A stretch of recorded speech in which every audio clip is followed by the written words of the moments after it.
Good afternoon. I'm Dennis Galucki. Welcome to the 573rd Imagine Greater Buffalo program and our 194th YouTube program hosted by our wonderful downtown Buffalo and Erie County Public Library. Now, thanks for joining us today. This program is created by the Center for the Study of Art, Architecture, History, and Nature, or C-SAAHN as I like to pronounce the acronym, and ImagineLifelongLearning.com. Before we get started, just a little housekeeping. Everyone watching will be muted and your video turned off. If you have a question or a comment, please type it into the chat box and we'll go through them at the end of the presentation as time allows.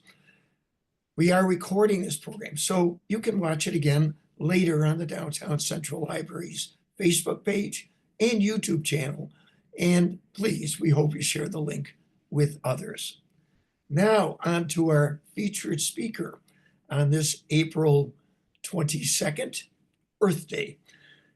Please join us in welcoming Western New York Land Conservancy's Executive Director, Marisa Riggi. Marisa was born and raised in Western New York. She earned a bachelor's degree from SUNY Geneseo and a Master of Science in Natural Resources from the University of Vermont. After completing her schooling, Marisa began working at the Northeast Wilderness Trust, protecting land in the Northern Forest region. Marisa moved to her home in Western New York in 2018 with her family to work at the Land Conservancy, making Western New York a more connected and healthier place.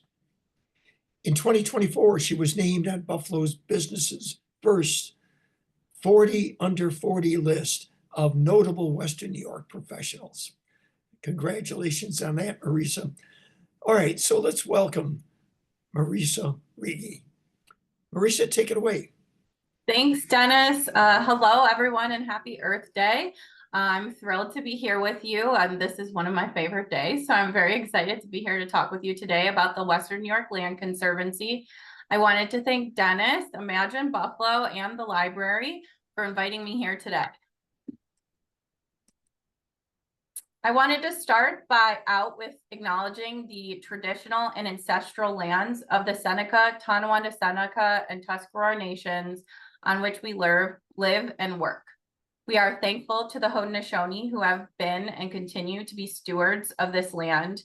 And we are committed to the Haudenosaunee 7th generation principle, which asks us to honor the lessons of the last 7 generations as we work in partnership to shape and heal the world the next 7 generations will inherit. We are listening, learning, and taking actions to address injustices that have impacted the Haudenosaunee and the land. Since it's Earth Day, I thought we would start the presentation with one of my favorite quotes, which is from the late and great E.O. Wilson. Biodiversity is the totality of all inherited variation in the life forms of Earth, of which we are one species.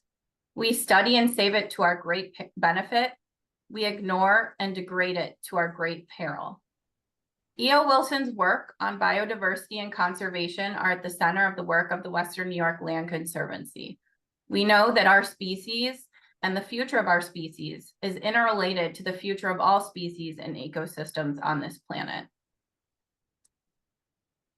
The Western New York Land Conservancy is a nonprofit land trust working to permanently protect land with significant conservation value for the benefit of future generations. We were founded in 1991, and we've been working since then throughout Western New York to ensure our region's farmland, wildlife habitat, unique natural areas, and recreational opportunities are protected and protected permanently. That's what sets us apart as a land trust. We protect land forever. When we protect it, it's a permanent protection. For the first 30 years of our existence, the Land Conservancy worked primarily in Erie and Niagara counties, with some properties in the South towns. Recently, the Land Conservancy has shifted its focus from protecting individual pockets of properties as they become available to a more proactive approach where we focus on connectivity and resilience in the lands we conserve. Today, we steward 28 nature preserves and 61 easements, 75% of which are on farmland. We protect 8,000 acres of forests, meadows, farms, and wetlands throughout the 8 counties of Western New York. While this number represents many years of hard work, we realize the challenges we face today require a bolder and more ambitious approach.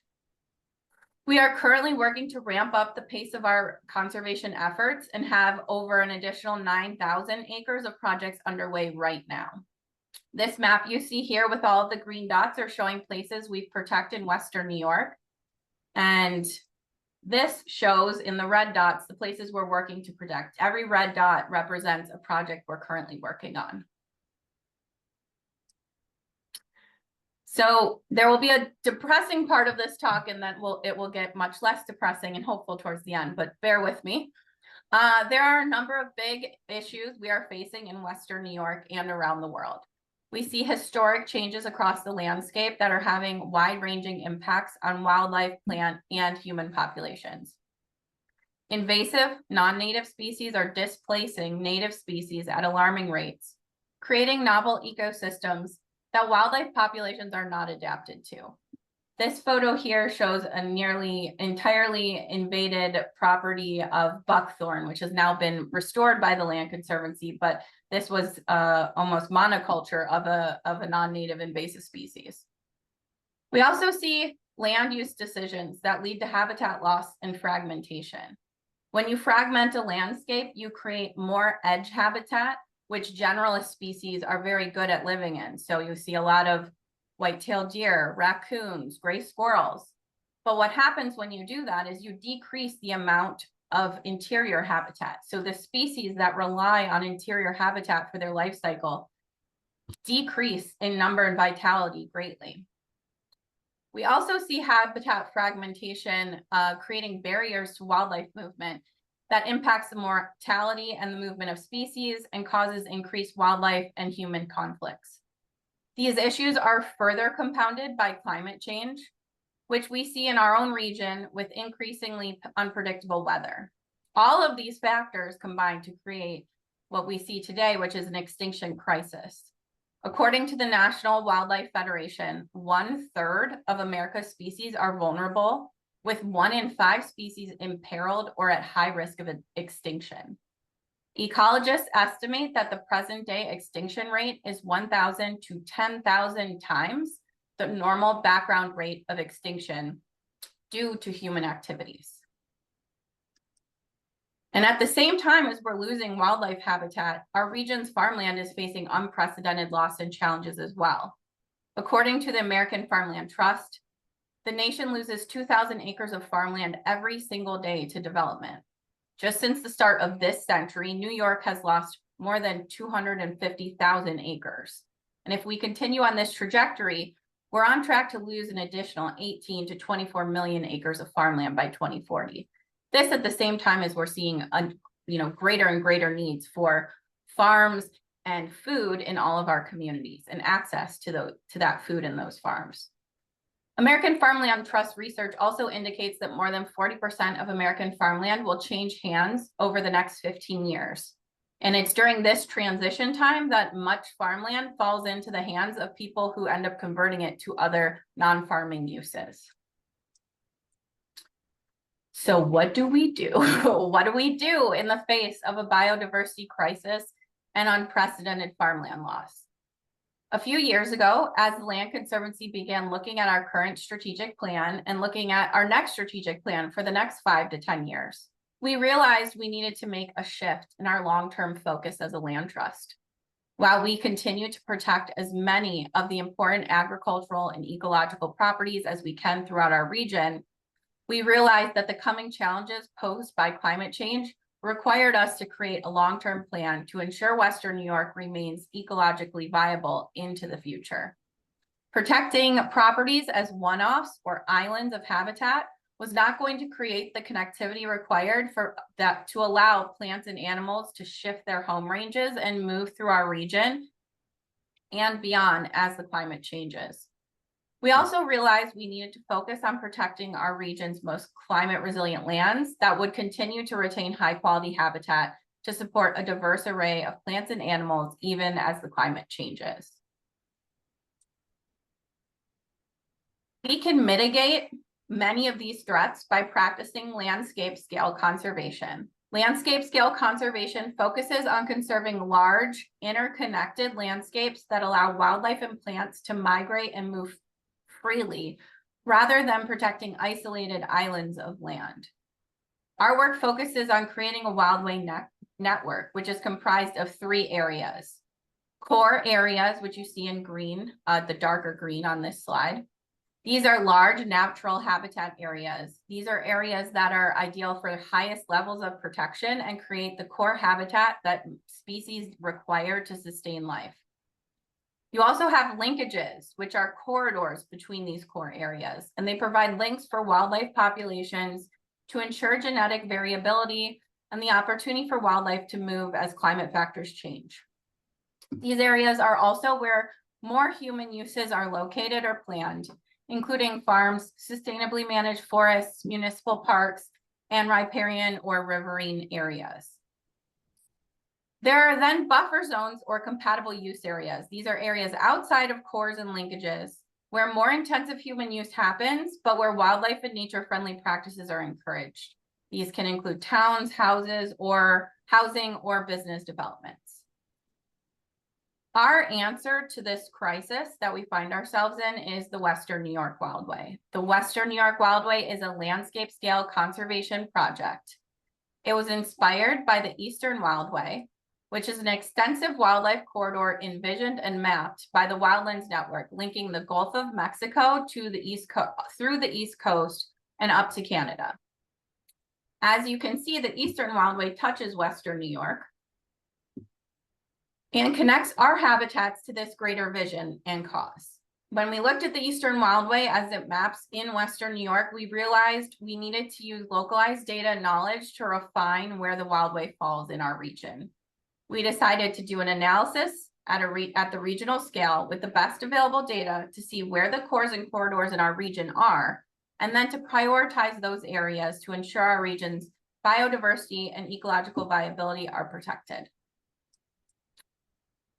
So to refine the Eastern Wildway in Western New York, we knew we needed to identify core areas and the corridors between them in our region at a finer scale, which would enable us to prioritize our work over the next 30 years. For core areas, we did a review of the available research on home range sizes of mammals living in and returning to our region. We looked in particular at female mammal home range sizes, because for most mammals, female home range sizes tend not to overlap and are smaller than male home range sizes. Male home range sizes tend to overlap with a number of female home ranges. In addition, if we're trying to ensure wildlife is able to move throughout the region and have appropriate genetic flow, we needed to, at a minimum, have core areas that could host wider ranging mammals that can serve as umbrella species for other mammals and other wildlife species in our region. We decided to target our core area size at 4,000 acres because this is the minimum home range size for a female fisher. This is a photo of a fisher that you see on your screen. This is a mammal that is returning to our region after being locally extirpated or locally functionally extinct in our local area.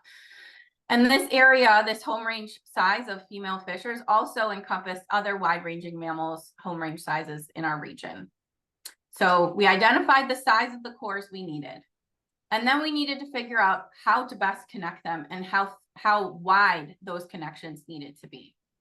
To identify the linkages, we looked at corridors between core areas that can facilitate species movement and are at least 300 feet wide, because that is the minimum size required for most wildlife movement, not all, but most. So I'm going to go from this slide to the map that we came up with, and it's going to seem like it happened very fast, but it did not. It took years. But ta-da, we got our map. This is a map of the Western New York Wildway. This map is the result of our analysis. You can see in dark green the core areas in our region, And you can see the best linkages between those core areas in light green. We ended up finding 38 core areas within our region that made up about 17,500 acres of land, was the average size for a core. So 38 cores throughout the area connected by linkages. I should note, however, that these core areas are the largest habitat blocks in our region, but they are not all protected. These are the places in Western New York that are either currently serving as or have the potential to serve as core areas in our region. These cores are still somewhat fragmented and aren't necessarily pristine, untouched forests. This map here shows protected land in Western New York, as well as in red, the outline of the wildway, and then the core areas and prioritized wildway area. So in Western New York, which we're defining as the 8 counties of Western New York, so Orleans down to Allegheny, over to Chautauqua, and back up to Niagara, the only just under 6% of all of Western New York is protected. If you've read anything about the half Earth movement, or what we need to do to really conserve land to ensure viability for most species, most places the argument is 50% of the land mass needs to be protected. We have 6% in Western New York, so we have a long way to go. When you look in particular at the wildway as we've mapped it, 14% of the prioritized wildway area is protected, so that's doing better, but still far shy of 50%. If you look at the core areas, we're almost at 30%, and that makes a lot of sense because our core areas are based on existing habitat, and a lot of our existing habitat blocks are based in areas that have already been protected, like state forests, state parks, etc. The alarming thing here, and I don't think it looks alarming enough on your screen, but you should be alarmed, only 1.3% of linkages are permanently protected. Those are the places where animals and plants move from core area to core area. Without those linkages, they end up on islands of habitat. So 1.3% of linkages being protected puts native flora and fauna at great risk of being isolated, unable to move to appropriate areas to sustain life. So we know where the wildway is, we know what we need to do. So how are we doing it? Well, we are working, now that we have the map, we know we need to work on building the entire wildway, and that's going to take a ton of work. So our next steps include prioritizing our areas within the wildway for areas that should be protected and restored, working with our partners to catalyze more protection and restoration work within the region, and protecting land, which is at the heart of what the Land Conservancy does. So one of the first things we have done is working on that prioritization, so that we know where are the most important places to protect. If we have, we're looking at all of Western New York, we're looking at all of the wildway, we're just one organization. What are we going to focus on? Where are we focusing our efforts? So we did 2 analyses and studies. One is called a wildlife movement analysis. This is an analysis that takes into account the specific habitat use and movement requirements of 3 target species in Western New York. So we focused on the movement of black bear, bobcat, and fisher. They all have specific habitat needs and movement needs. And so we wanted to make sure that, our analysis took into account those carnivores in our region. So you can see here, this analysis we did, it was with a wildlife biologist and quantitative ecologist who we worked with to come up with this analysis. In the dark blue are the places where all 3 species are showing up as moving most frequently. So you can also see on here in the black outline is showing our prioritized wildway network of cores and prioritized linkages. So based on this map, you can see a great overlap between the analysis we did prior to this wildlife movement analysis, and then with the wildlife movement analysis, they're overlapping exceptionally well. So this was very exciting news for us, and anyone who works in mapping, when you see this kind of correlation, you're pretty much thrilled. We did notice a few areas that mapped well for connectivity that we wanted to incorporate into our mapping. Like in Southeast Erie County, you can see there's some linkages there that aren't really showing up in the prioritized network. So we are tweaking things to make sure we're incorporating those areas. Other areas that show as conducive to movement ended up dead ending in a place without a core area. So you can see that happening up in Orleans and Niagara counties. And with that happening, those ended up not being included in the analysis. We also did and just completed actually an occupancy study where we placed 45 trail cameras throughout the Western New York Wildway to assess wildlife presence and movement patterns. Part of our issue initially was that there's no real great studies that were available for wildlife use, movement, and occupancy specific to Western New York. We really had to use analogous studies from other regions in our initial work in identifying the wildway and prioritizing it. So with this study, we were able to put out trail cameras, capture wildlife species use of culverts, bridges, wildlife habitat areas, state forests, other areas within our region. We are now taking that data that has been collected and it's currently being analyzed to see, is there something we need to do or figure out with our prioritization so that we're capturing this habitat usage. The scale of this project is very, very large. So that means we need to collaborate with nonprofits, state agencies, municipalities, individuals, etc. To do this, we created the Western New York Wildway Partner Network. This is a partner network made up of over 70 different agencies, organizations, municipalities, counties, indigenous nations, etc., all working together with an interest in seeing the Western New York Wildway become a reality. We have a Northern working group and a Southern working group who all work and meet regularly to collaborate and catalyze the creation of the Western New York Wildway. This is how we can ensure that this huge project and these ambitious goals are met not only by our relatively small nonprofit, but in collaboration with our partners throughout the region. And perhaps, in my opinion, the most important step in making the Western New York Wildway a reality and something that is at the heart of the Land Conservancy's mission is to permanently protect land. The images on your screen are of 2 parcels of land that we have protected in the past couple of years. So these are critical, ecologically valuable properties: the Floating Fen, which is up in the upper right-hand corner, and the Allegheny Wildlands, which is in the lower left-hand corner.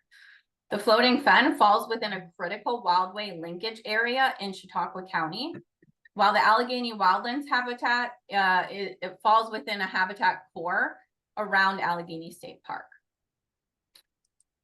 As I mentioned, we are working to rapidly ramp up our land protection efforts in the face of the challenges ahead of us. This past year, we conserved a 433-acre pasture-raised dairy farm that will now be protected from development forever. We also closed on 43 acres of grassland habitat on Grand Island. The property was identified as a conservation priority due to its importance as a grassland habitat for birds. A portion of this land also abuts a previously conserved conservation easement on Grand Island called the Alt Preserve. You can see here a harrier that was photographed flying over the property. After successfully completing our fundraising campaign from last year, we've closed on 2 properties in important Western New York Wildway linkage areas at the beginning of this year, the Paul and the Kaiser Preserves in Concord, New York. We did that in collaboration with Buffalo Niagara Waterkeeper. We are also about to close on 2 more properties, the Wales Ravine Preserve and the Bush Preserve, both in Wales and Holland, respectively. In addition, this year we are on track to conserve 12 additional properties with over 1,000 acres of wildlife habitat, publicly accessible nature preserves, farmland, and wildlife priority parcels. This map shows not only the properties we've completed conservation on in green, what we're working on in red, the wildway, so you can see where the overlaps are, and then the 2 stars are the properties I'm about to talk about next. So our main campaign this year is to create a Western New York Wildway Acquisition Fund that allows us to be nimble and responsive as priority parcels become available. 2 projects that will be protected by this acquisition fund are the 193-acre Allegheny Wildlands expansion in Cold Spring near Allegheny State Park, and the 485 acres of Black Creek Preserve properties in Birdsall in Allegheny County near Keeney Swamp. The Allegheny Wildlands expansion contains high-quality Allegheny oak forest, which is an imperiled natural community in New York State. This property also contains cold water stream habitat, wildlife habitat for rare bat species, and American chestnut trees. I'm going to play a video. Hopefully the sound works. If not, it's beautiful and birds chirping. This is video from the Black Creek Preserve properties that will protect over 1,200 feet of Black Creek and contain a diverse array of wetlands, forests, and wildlife habitat. Importantly, these forests and habitat protect drinking water supplies and are key to protecting a wildway core area. If you would like to learn more about the Western New York Wildway or support our efforts in protecting our valuable natural resources in Western New York, please visit our website at WNYLC.org. You are also welcome to donate. We encourage that. That would be appreciated. That helps us do all of this protection work. I wanted to leave you and close out with one more quote before we take questions. This is another quote that we keep key to our heart and the work that we do, which is, "We do not inherit the earth from our ancestors. We borrow it from our children." Thank you so much for having me today, and I look forward to answering your questions. Marisa, that was great, and I appreciate those 2 quotes at the end. Excuse my voice, but had some exposure to a lot of pollen in the South recently, and brought it home to some degree. So, vision is important, and you've done what I always felt was essential, is to take our local area, Western New York, and plug it into something larger so that we see our part in it. And in many ways, after traveling by train over the last 2 weeks out to California, Georgia, you realize how rich New York State is relative to our ancestors who created things like Allegheny Park, Adirondack Park, and the current leadership in the governor's office of having a vision of 30 by 30. So that the starting point is to say, well, we're all concerned at different levels about sustainability and the land creation. But the reality is, you've created a vision locally that plugs into a state vision. I wonder if you could expand on that, of how the state sees these local groups like yourself and is trying to help coordinate them for accomplishing a vision, a 30 by 30 vision, and mention what that is actually for the audience. Sure. Yeah, absolutely. So the 30 by 30 vision initially came from the Biden administration. It is based on E.O. Wilson's half Earth concept, where to conserve 85% of biodiversity, you need to conserve 50% of the land and waters. 30 by 30 is our step in getting there, right? We have to start somewhere. And so 30 by 30 aims to protect 30% of, with under Biden, American, but in New York State under Governor Hochul, 30% of New York State by 2030. We are only at about 21% of protected land in New York State. And a lot of that land is in the Adirondacks and the Catskills. We have our beautiful and amazing Allegheny State Park, which is really anchoring our region. But we need to make those connections between those areas. There's a ton of room for growth in conservation, specifically in Western and Central New York. We have a lot of space. We have bigger parcels comparatively. And so there's really great opportunities to work across the state. We've been working at the Land Conservancy with other partner organizations. And then also I was helping partner on the updated open space plan for New York State to try and ensure that wildlife connectivity, that wildways and these concepts get put into our New York State plans and also our used across the state to ensure that we create something amazing here. It can connect through the rest of the state to the Adirondacks and beyond. Well, that's good. Thank you. That connection, I think, is important to build on, obviously. How are we doing, Hazen, for other questions? We have a few. So let's see. Let's start with someone asked, sad that there aren't core areas in any of Niagara or Erie counties. If we base our data on minimum standards, how do we envision accomplishing your goals? Should we aim higher? So I just moved the map over so we could take a look at it. When we're, a wildway is not the only solution for conservation in our region. There's always going to be a need to protect land along the Niagara River, to protect farmland throughout our region in our most productive areas. The reason that you don't see core areas in Niagara County, really, although you see a little slice happening here, and then you see some actually in Erie County. I'm sitting right now at our office in a core area in Erie County. The reason you don't see it is because we don't have 4,000 acre habitat blocks in Niagara County. We have a lot of farmland. We have a lot of productive land happening. There's a lot of great conservation happening in Niagara County. But because this is focused on wildlife movement, wildlife habitat, and ensuring that those larger ranging mammals can move, it just didn't map as having wildway cores in Niagara County. That doesn't mean we can't have them. We certainly can. If we could find 4,000 acres to stitch together, I'm all for it. And I'll be the first person working on that project. Happy to do it. Another person asked a question that you might have just answered. It might be the same concept. Do you have any potential acquisitions in mind for Wyoming and Genesee counties? That might be what you're referring to. I only heard part of that. So any properties we're working on in Genesee County, is that the question? Wyoming and Genesee, yes. Wyoming and Genesee. We do, and I can go back. Let's see if we can hop back a couple. So you can see in Genesee County, we have a couple different things happening. And then also in Wyoming County, a lot of the properties we have going on there are mainly farmland, because that is where we have some amazing farmland to conserve. But we do have a couple of habitat projects happening there as well. Cool. Someone asked, can you describe ways that interested individuals can help make the Western New York Wildway a reality? Yeah, absolutely. So there are many ways. I mean, I would be remiss if I didn't note that donating is a wonderful way to help make the Wildway a reality.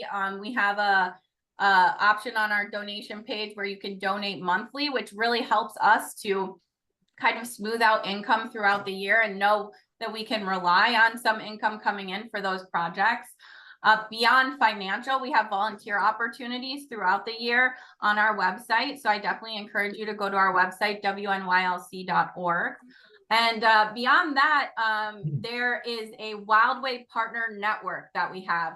If you go to our webpage and look at that, there's a bunch of resources that show how individual landowners, whether you just own, a part like I do, I own a parcel up in Williamsville that I live on. But if you own forest land, if you own farmland, or you own just your property with your garden, your habitat you've got going on there are different opportunities and ways that you can make choices on your land that are beneficial for wildlife and habitat and native plants. So if you go to our website, there's a lot of different options of things that you can do to try to make your property more beneficial for the wildway. Awesome. I have a question here. The city of Buffalo has a number of pedestrian overpasses designed for human use. Do these bridges help wild animals cross major roads too? That's a great question. If it's the ones I'm thinking about, probably not, because they're usually almost entirely concrete with no wildlife kind of habitat on them.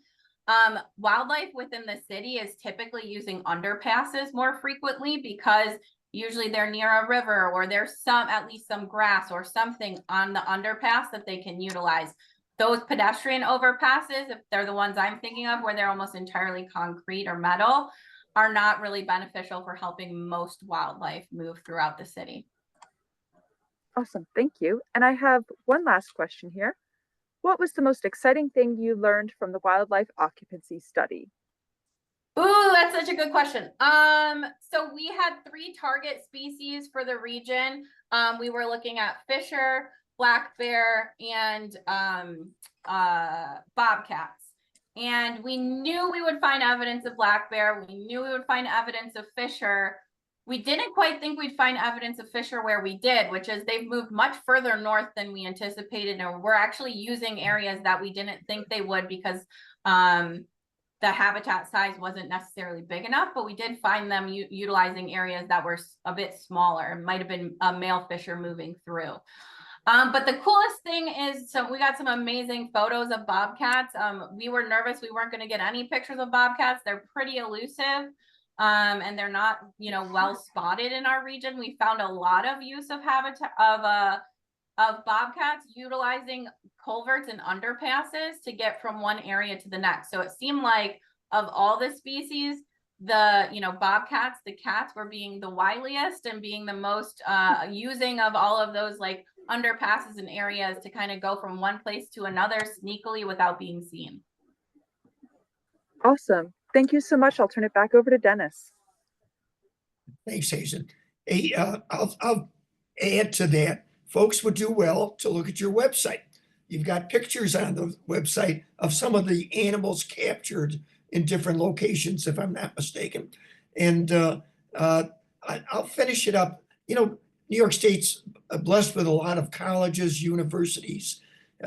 You've got students eager to learn, faculty eager to teach.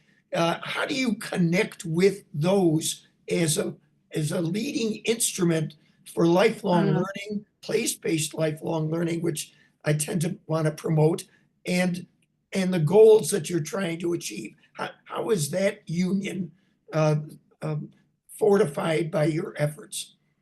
Yeah, that is a great question. So we work with the different universities throughout the region, whether it's with internships. So I think we have 2 internships coming up this summer that will be available for college age students. We lead hikes. We work with different professors who are interested in bringing students to our properties to kind of see the work we're doing, observe wildlife habitat, or do some real life, in the field activities. So that's the main ways that we work with colleges and universities. We also have our great Western New York Wildway director, Marcus, does a ton of presentations to local colleges to kind of talk about not only the wildway, but also conservation and how do you get into this field and start working in it. So we are really thankful to have so many universities and colleges in Western New York that we can kind of plug into and work with. Well, wonderful. Most fitting here on Earth Day to be talking about that. And I'll also mention the passing of Pope Francis 10 years ago.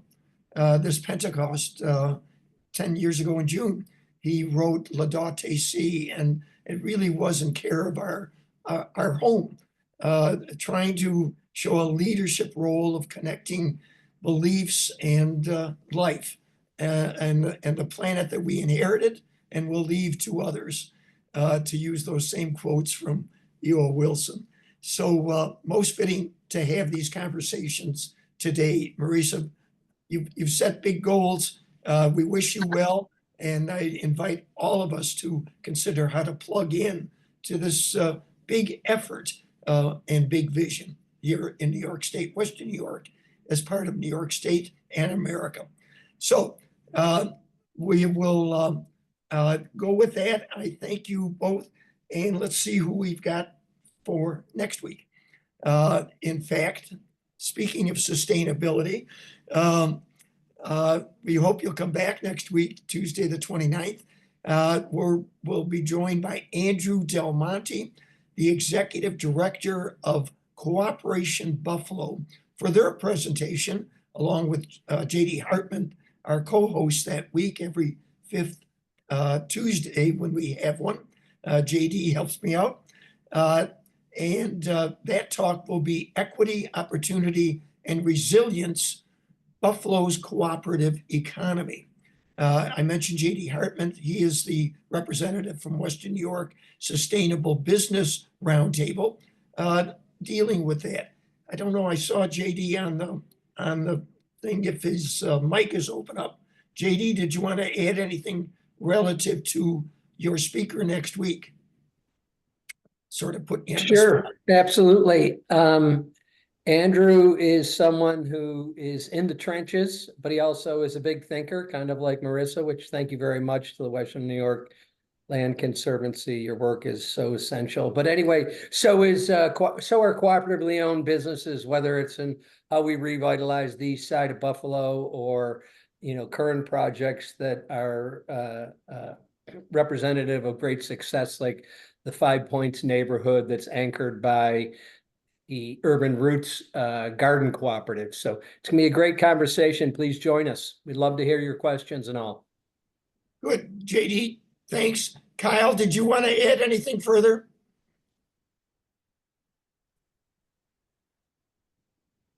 Nope. Okay. I'm fine. I'm fine. Thank you. Okay, good. Well, then this concludes. JD, thank you. And folks, thank you. Hope to see you next week. And mention this program certainly to your friends and look for the YouTube link and audio link as well. All right, thanks, guys. See you next week.